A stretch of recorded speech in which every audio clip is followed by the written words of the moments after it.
Well, Icon Mann was basically set up as a support group, as an encourager of both men of color within the entertainment industry, and also, to encourage us to be responsible in the community around us. And so I just feel like, combined with the year we're having in film and entertainment generally for men of color, it's all coming together in a beautiful way to just give us more power and empower us to be more effective just in the world around us.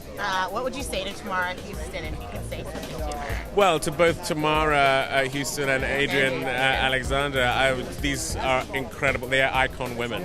They are just incredible for what they've started here, and it is our responsibility as men to now run with it. These women saw a niche, a gap, a need, and they fulfilled it with their own elbow grease, and it has grown so quickly in such a short amount of time, and I think that's indicative of the fact that it was much needed. I agree with that. Now, talk to me about this banner year in African American film. Yeah. Not just for filmmakers, but for actors, but for scripts, for everything.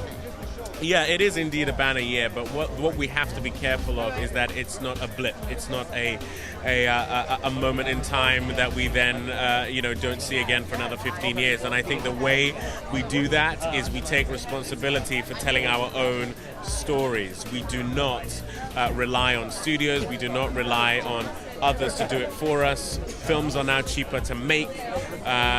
People are frustrated into just writing their scripts on spec, and I think we've just got to do it, and that's how we've got here in the first place. Now, I know you're working on some stuff. I know I can't announce it, so I won't. But right. You're working on film. You're developing some things. Yeah.